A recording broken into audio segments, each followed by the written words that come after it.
And we are live.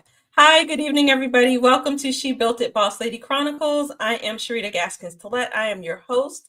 And this is the show where we feature the amazing stories of women who are owning their power to transform their lives. And I am super excited about tonight's guest. She was scheduled with us a while back and had an emergency and had to reschedule, but we are finally getting around to it tonight. I just want to give a couple minutes for other people to come on. And then we'll get started. So if you're watching us live, hashtag, say hi in the comments, put your questions in the comments. We're happy to answer questions. If you're watching the replay, hashtag replay, still put your questions in the comments because we will definitely get those answered for you. Don't forget to join the VIP wait list for A Weekend for Me 2025, which is happening October 2nd through the 5th in Grand Cayman. Registration is opening next Saturday, not this coming Saturday, but the following Saturday. So, get ready because it is coming. And I guess we will go ahead and get started. So I have joining me this evening my friend, Kyara Gray-Ugda. Kyara and her husband, Khalil, began their real estate investing journey back in 2012 while fresh out of college and eager to build a life where working a 9-to-5 was optional. Over the last 12 years, they have scaled to become one of the leading investors and developers in Baltimore City with a premier general construction company, Lanas Construction, under their umbrella as well. The next big frontier is a 54-unit new construction townhome development project steps away from Johns Hopkins Hospital. While building an empire for their family, Kyara has been committed to training and developing an army of community-conscious developers to help eradicate the 15,000 vacant properties in Baltimore through her group coaching mentorship program, NEXTGen Accelerator. Since 2020, NEXTGen students have invested over $30 million into Baltimore City real estate, making the Charm City Buyers brand one of the largest residential property investors in Baltimore City. Kyara looks forward to continuing to share the opportunity to see value in our neighborhoods first in order to build wealth and build positive community-centered results in our neighborhoods. Welcome, Kyara. Thank you. I'm excited. So how are you doing tonight?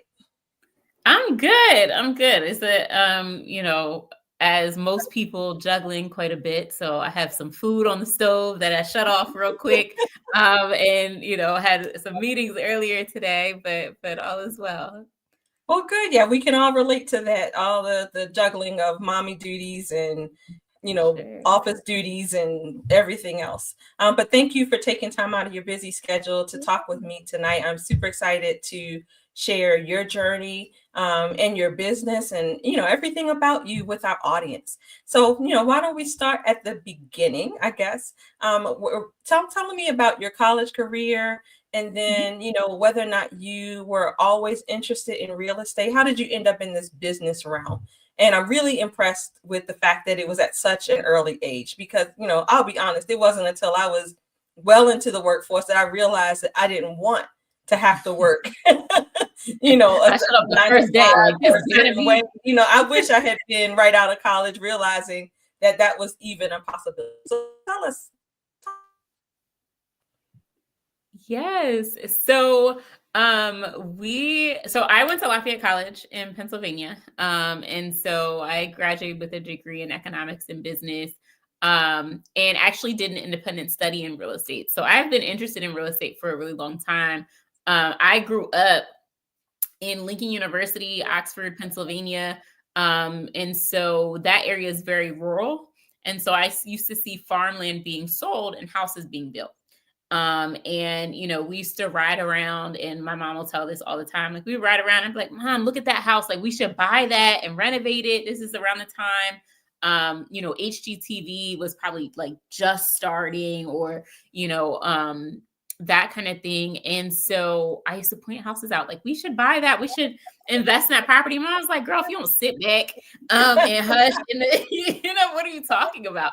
And so, when I was really young, I said when I graduated college, I was going to get a dog because my parents always said no when we asked for one. And I was going to start buying houses. And And so, That's what you and I did both of those things within the first about 6 months of graduating from college. So it's always been something I've been really passionate about. And I always like to tell this story too, because it took me a while to connect it to this part of my childhood. But growing up in Lincoln University, every year we would have a family reunion, right? And at that family reunion, we would learn about our family history. And part of that conversation was sharing the beginnings of what was the town called Hensonville. So in the early 1800s, my ancestors started a town in what is now known as Lincoln University. The land literally is what started the college. And so Lincoln sits on the land that my family used to build. And so I learned about them owning land and starting businesses and thriving in the early to mid 1800s. And I think that also kind of planted some seeds that I saw later grow, as now in Baltimore, I'm looking to build community and empower folks to take, the reins on their own destinies as well. Wow, I love that. And I often say that we are creating a legacy, either by intention or by default. And I love that, I love a couple of things about this. The first, that even as a young child, you were able to pick up on those lessons, from your ancestors, that they were buying land and building property, and that became something that was part of your DNA, so to speak. But Yeah. also that now you are wanting to impart that knowledge to other people. So I think that is wonderful. So now, how did we get so you graduated from college, you got the dog. Yep. you started buying property. Okay, so people are going to want to know, how does somebody fresh out of college have the money to start buying property? And then were you working for yourself? Were you working for somebody else? How did all of this work out logistically? Sure. So when I graduated college from Lafayette, a few years while I was at college, I did an internship with Travelers Insurance. And so once I graduated, I actually moved to their home office to be part of their leadership development team. So I was all corporate, right? And worked all across their corporate head office as part of this leadership development program. And at that time, I had a roommate. And I had this boyfriend back in Baltimore, right? And so I was up there and was saving a bunch of money. I, had a strong job, had a really good salary, and my now husband, he ended up moving to Connecticut with me after about a couple months. We did long distance for a little bit. He always says he followed love. I think he was tired of, sleeping on the phone every night. And so he moved up to Connecticut as well. And I think, one, I had the goal to start investing in real estate, but two, once we were living together, then it became like, well, what is we really doing? Right. And so there came a time where we sat down. I remember one time we were sitting in the middle of my parents' house on the floor doing vision boards. And we vision boarded all these things out and spent a lot of time talking about what does it look like for us to do this thing together. And part of that conversation was, we've been working for a year or two, like, at that time, they're saying Social Security wasn't really going to exist, but they're taking all this money out of my check and it's getting dark early. It was like one of those things. And so we explored a lot of different options when it came to entrepreneurship. He was very entrepreneurial kind of thinking. I was definitely on a corporate path, to be honest. And so we talked about a lot of different ways to have additional sources of income. And real estate, again, was always something I wanted to do. So I threw that out as an option and kind of had to pitch why I thought that was the best idea. And for him, it checked a lot of boxes, from impact and obviously the opportunity to build wealth and cash flow. So we jumped in. So I had my savings. He had saved as well. So when he graduated a year before me. When he moved back to Baltimore, he lived with his parents. And so he saved a bunch of money within that kind of year and a half, 2 years. And so when we bought that first property, I think it was like $25,000. We bought it all cash. So we had saved up the money during that time period to be able to purchase that property. and then, leveraged the renovation. There was like $120,000 renovation, really getting creative because, neither one of us were trust fund babies at all. Right. And so it really came down to, what do you want to do and how hard do you want it to be able to sacrifice to be able to do a lot of things that we did after that. Wow. So, okay, so you're going to have to tell us something. How is it that you knew about vision boards? Because, I did a vision board party a couple of weeks ago, and somebody asked me to facilitate one this coming weekend. And she was sharing that the women in her group, most of them had never done a vision board. And these are women who are, probably around my age, maybe a little bit older. And so you guys are coming out of college and you're actually doing vision boards and understanding the power of visioning. How did you learn about that? That's a really great question. I think it was some activities we did in college around vision boarding. I had some really, really great people around me. And so we did some vision boards in college as well. So I think it was at Lafayette that I really came across that and had some really powerful professors and just people on campus that were inspiring us and encouraging us to have a vision and be clear about it and write it down and all of those types of things. So I think that's what we kind of took with us. Okay. And then also the fact that you had a goal and you were willing to make sacrifices in support of that goal. So, you instead of, because, I talk about this with people sometimes, some of the financial decisions you make when you first start earning money can really make or break you.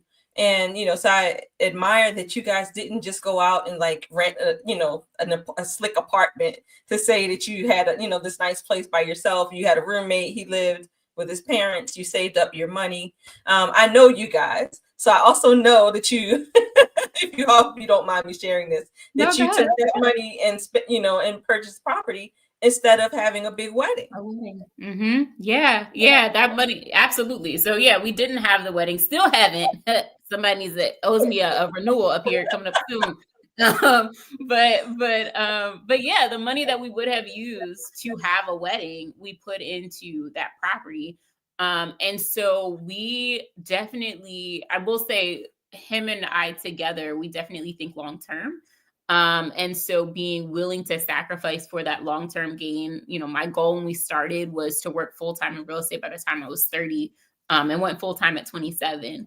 And so, for us, it was really about, seeing the vision, come to life. And it's funny, as I'm talking to you, I look up and there's a vision board like sitting right here on the wall in front of us. So we still, Khalil made one. And so we still have that where it's, let me visualize it and manifest and work, dang hard to make it happen.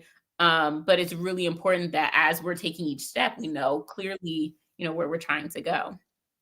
So how do you stay on track? So, you say you have the vision board, clearly you're long-term minded, but how do you stay on task? Because there's so many distractions. And I'm sure at this point, the status that you guys have in the community, I'm sure there are people all the time trying to pull you in different directions and get you to participate in their projects and, further their goals and that kind of thing. How do you stay on task?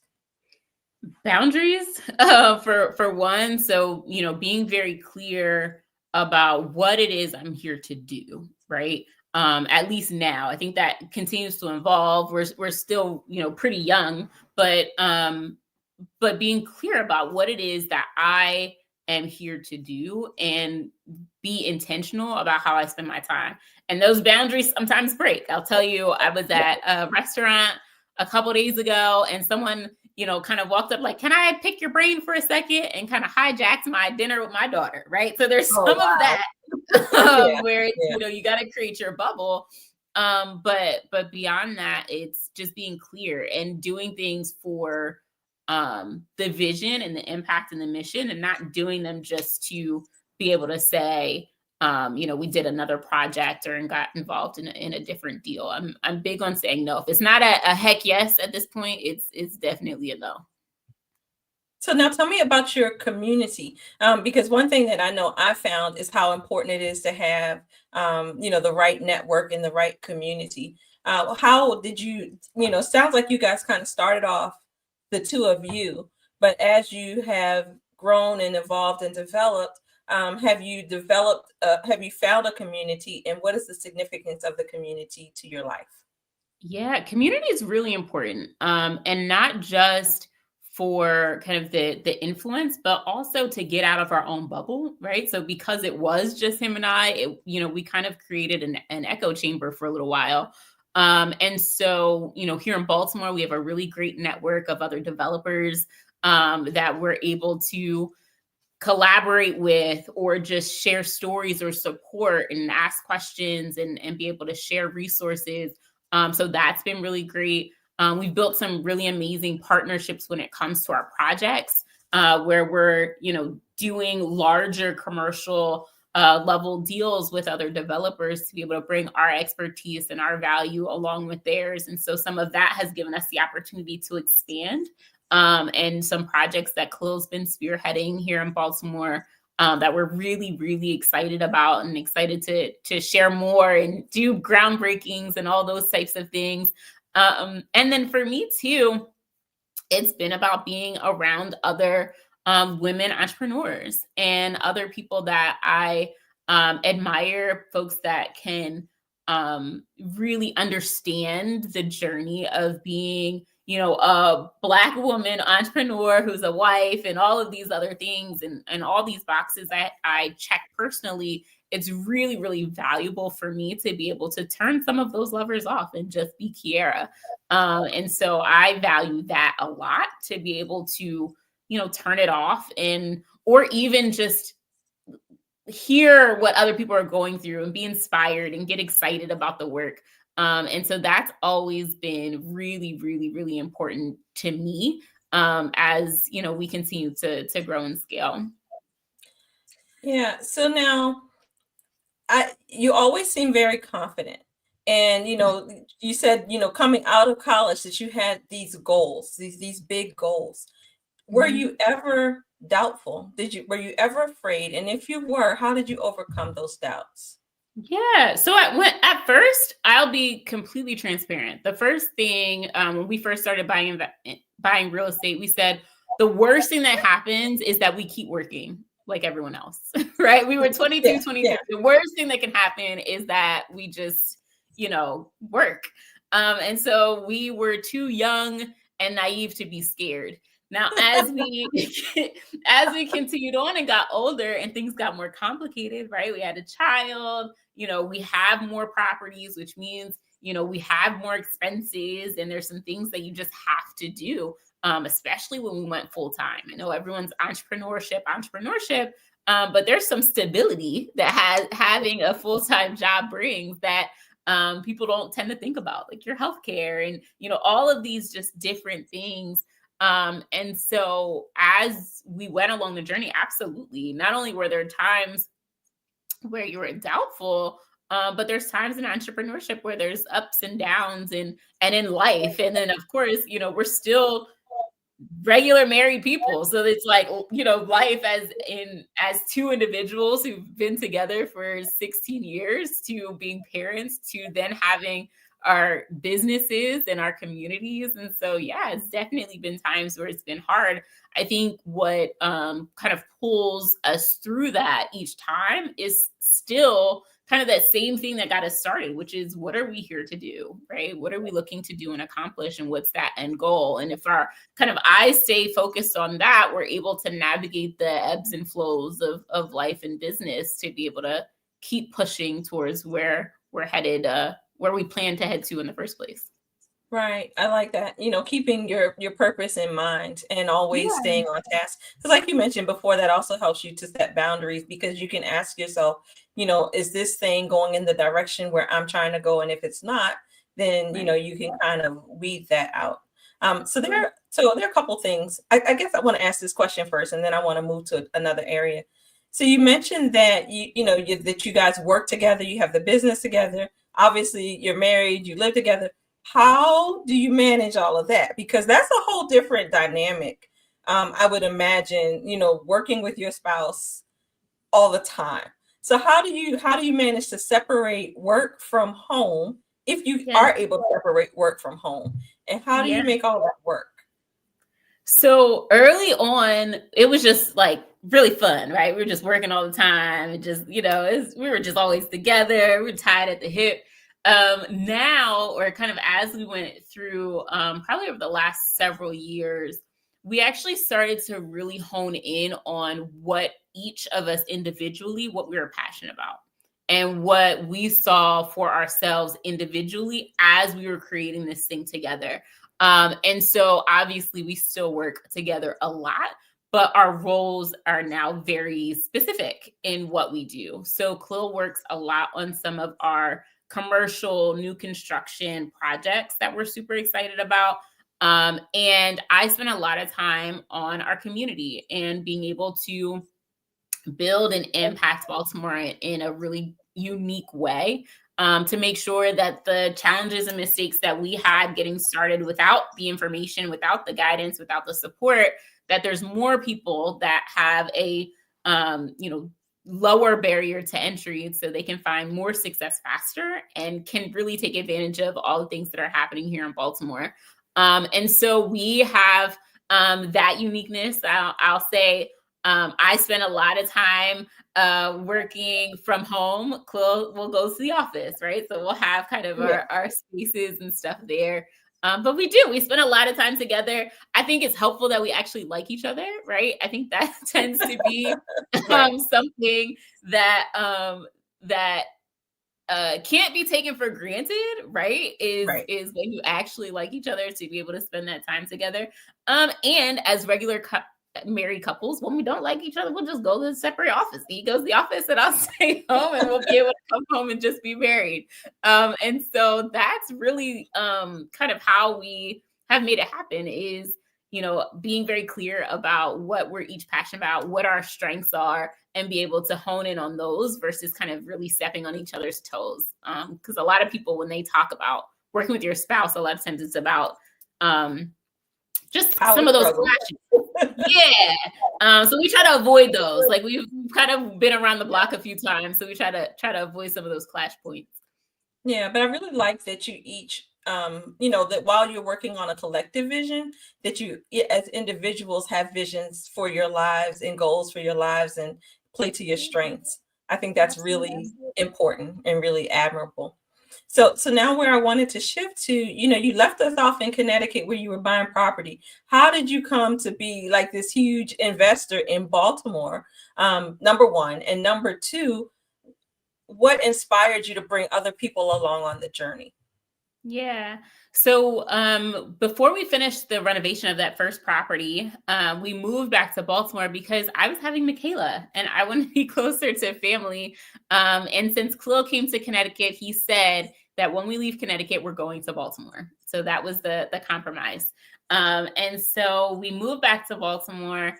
I actually was raised, I talked about Lincoln University, but it's not too far off the Mason-Dixon line from Pennsylvania and Maryland. So I used to come to Baltimore all the time, every summer, as a kid.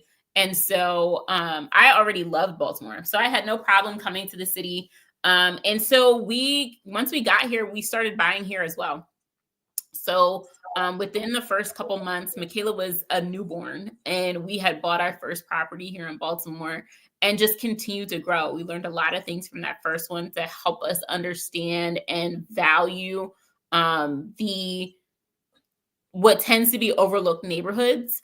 And so Baltimore really became an opportunity for us to take what we learned in Hartford, Connecticut, and apply it in Baltimore and do so bigger and better. And so here, we really just kept buying and built that portfolio up, and, shared our story, and were able to, for us, it was important that we were changing the narrative on what it looked like to be a landlord, to invest in real estate, to see and buy property here in Baltimore. And so we were doing things like helping people edit their resumes and get jobs, and we help people keep custody of their kids. We help someone gain citizenship. Like, we were really looking to make an impact with our tenants and our renters, and I think that really helped as well, as we were looking to build and scale. So here in Baltimore, it's just been all about how do we make sure people see and understand the value that's here,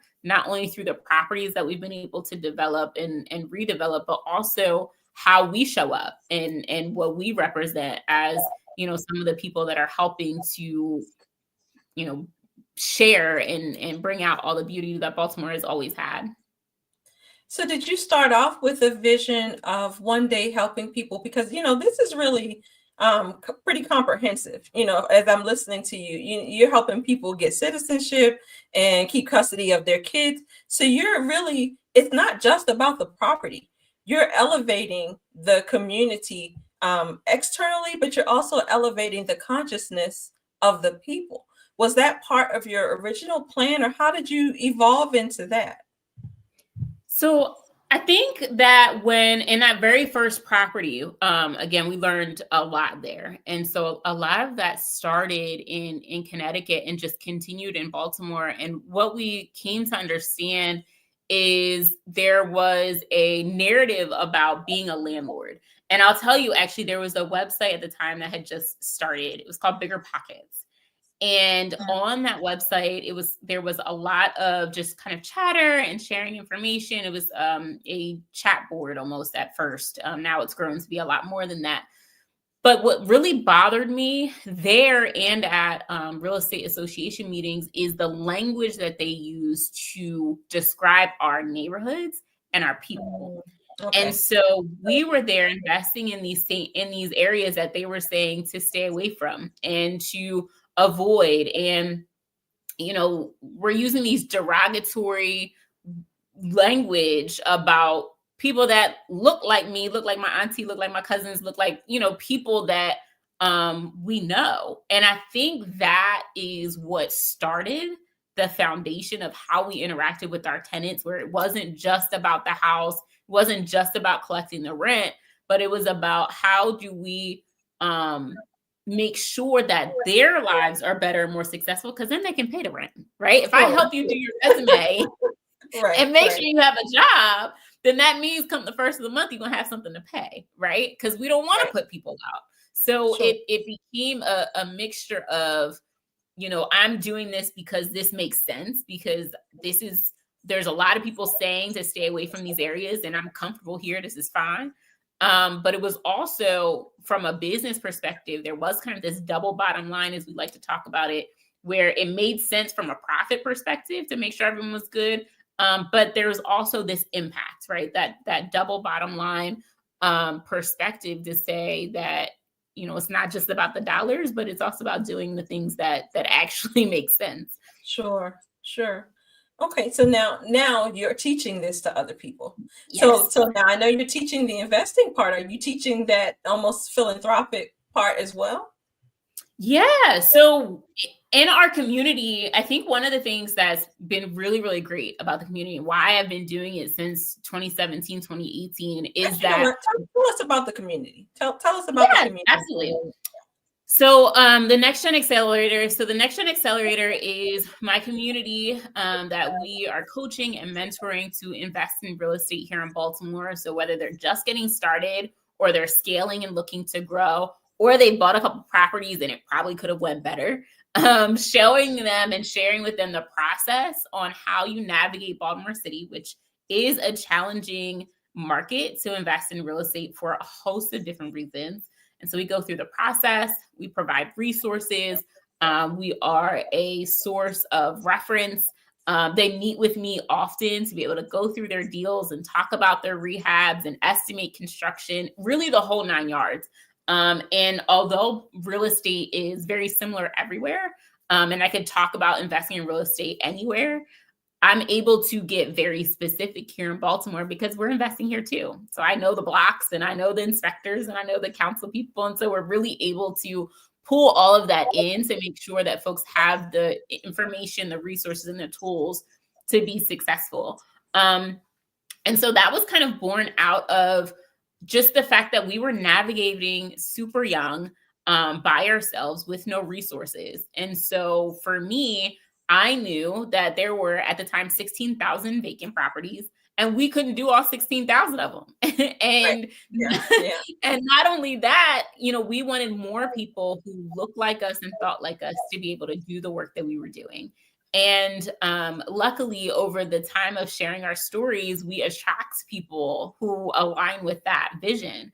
And so just like us, we have people in our community who are not only doing great jobs when it comes to how they're renovating their properties and making quality, affordable housing, but also how they're interacting with the community and being intentional about building relationships with community members and the folks who have been there forever, to be able to add more value to them and not take anything away. We always talk about community first investing. So thinking about the community and the neighborhood before we go in and invest, because we know what it looks like when that doesn't happen. And the negative impacts of gentrification are felt by, our family members. And, we know people who've gone through that generationally. And so, here in Baltimore, we have the opportunity for wealth to be built not only by the folks who are investing in the real estate, but from community members. If we're building home ownership, and legacy residents are able to benefit from that as well. So,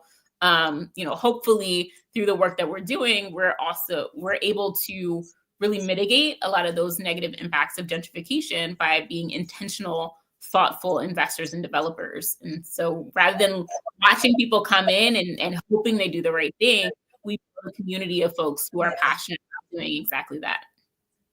Excellent. I love it.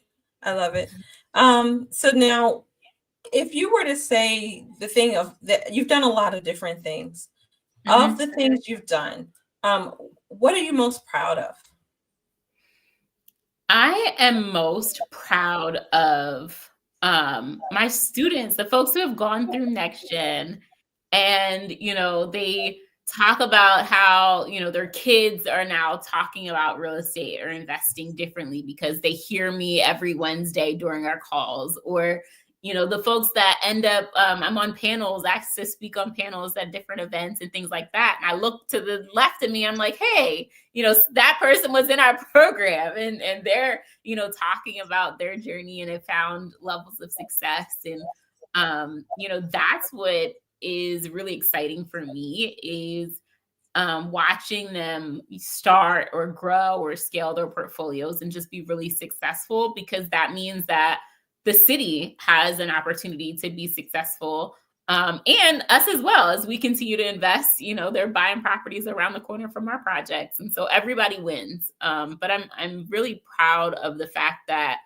that community and the program and all of that came out of a conversation at my kitchen table and said, this would be really great. I would love to do this one day, and actually being able to see that come to fruition.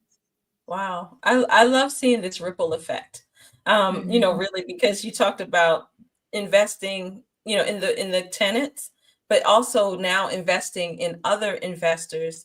And, it's just growing and growing and growing. You're talking about their kids catching on. I'm sure their other family members are catching on. You guys are two people, but you're having tremendous impact, whether you cognitively recognize and realize that or not. So congratulations to you. Thank you. And thanks for all that you're doing to build up the community. So you mentioned before that you guys are long-term thinkers. So what do you see in the next 5 years or so for Charm City buyers, and for Kyara more specifically, I guess? Yeah. So I'll say for Charm City, we're excited. This, I guess, isn't as long term, but I'll share here. I actually haven't shared anywhere yet, so this will be a exclusive. But we are doing a lot of building this year, and so we will have a groundbreaking in April. We'll also be coupling that with a conference. We're bringing back our Mobilized Baltimore conference on investing in real estate. So in person, everyone's in the room. We'll have a bus tour. We'll do the whole weekend. Will be all about investing in Baltimore real estate. So that's in April. So really excited about that. And having that aligned with us literally building a community, right? And building 54 new construction houses right there in East Baltimore. To be able to have all of that in one weekend is just going to be really, really exciting. So I can't wait for that. There's a few other projects that we're working on. So there's a little over 100 units that we're working on right now to be building.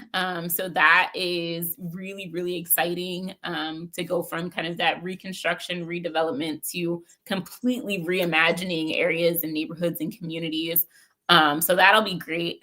But a little bit more long-term, I think Khalil and I are really defining that. I think there's a lot of different ways we can go. For me, I really see NEXTGen and our impacts here in Baltimore to continue to grow and even expand outside of Baltimore to other cities and areas that are really looking for intentional, thoughtful investors and developers to come in and help support what the community wants to see in their neighborhoods. And so I'm excited about that. Coming up here real soon, we will be empty nesters, honestly, once we start talking about a couple of years down the road. And so Khalil and I talk a lot about where on the map we might want to hang out for a while and be expats for a bit.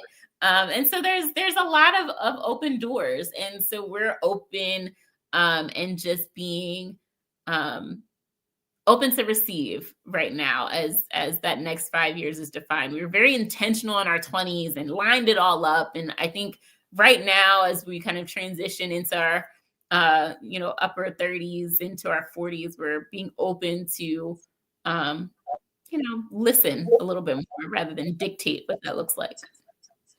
Yeah. So what I really like about this is the expanding vision. Because I can't say for certain because I'm not inside your head, so you're gonna tell me in a minute. But when you guys bought that first property, did you ever imagine this? That you would be working on 100 properties in 1 year at one time. Was that part of your vision? I know you said you always thought about real estate. You had a business background, but did you see all of this? So to be honest, a little bit. A little bit. Now, I think that, how everything comes together is always unique. You never know how things are going to come together. But I knew that we were uniquely positioned to do really amazing things if we just locked in, right? And we just did the work and we just worked together. I think, one thing about Khalil and I, we're very, very powerful together. And so I did. But I think what's really interesting is that the next chapter, the next frontier isn't as clear to me. And so that's why we're kind of just I'm being a little bit more open to giving myself the grace to figure it out. Versus kind of being that young and super ambitious person who wanted to lay it all out and let's get it done and let's make it happen. As I've gotten older, I think I've started to understand the value of sitting back and letting things happen and fall where they may. So how often do you reevaluate the vision? And then what do you do to take time for yourself? Because one thing that I found is that I need time and space to be able to really think about things and to connect with myself, to think about what I really want. And so what is your process like? Yeah. So I am big on like morning routines. So I will do a lot of walking. I will grab my coffee in the morning. I used to be a Starbucks girl, but now I have an espresso. So now you got coffee at home. So I'm getting better with that. But my mornings, when they're quiet and everyone else is asleep or just kind of in their own space, being able to reflect and be visionary and really do a lot of reading. I love a good book to inspire me and kind of just keep the juices flowing and get out of the day-to-day kind of just checking off the tasks because there's always more to do. So my Yes, morning absolutely. routine is always really important for the vision. All right, so we have a couple of questions in the chat. I'm gonna display this first one. Are you able to see that? Yes. Okay. Yep. So with Baltimore is done where I can convert single family, multi-family houses without variances. So this is one of the things I always talk about when it comes to Baltimore being challenging, especially if you're not from Baltimore or just engrossed in Baltimore real estate. Rezoning properties in Baltimore is not easy at all. And it takes a long time. And so a lot of times folks are looking for kind of those shortcuts to get around it. Unless your property used to be multi-family, you are going to need to go through the full rezoning process as of right now. There are some policies and conversations about making it easier and streamlining, but we're not there yet. And so the amount of time that you're hearing it takes, all the permitting requirements that comes with it, the drawings, all that stuff, that is true. You need to go through all of that today. And if you don't have the right amount of space for parking, for the number of units that you have, you will likely get denied without a special variance or an exception for your property, which you would need to go through community and your local politician, council person to help do that. So if you're having challenges, it's because that process is challenging. So best of luck.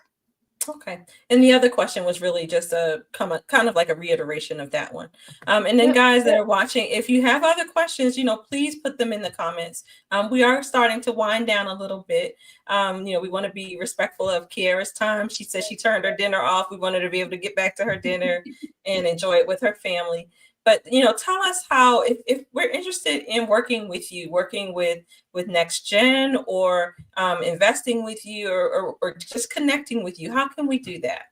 Yeah, absolutely. So I tend to be most active on our Instagram, which is at Charm City Buyers, or on YouTube, which is youtube.com/CharmCityBuyers as well.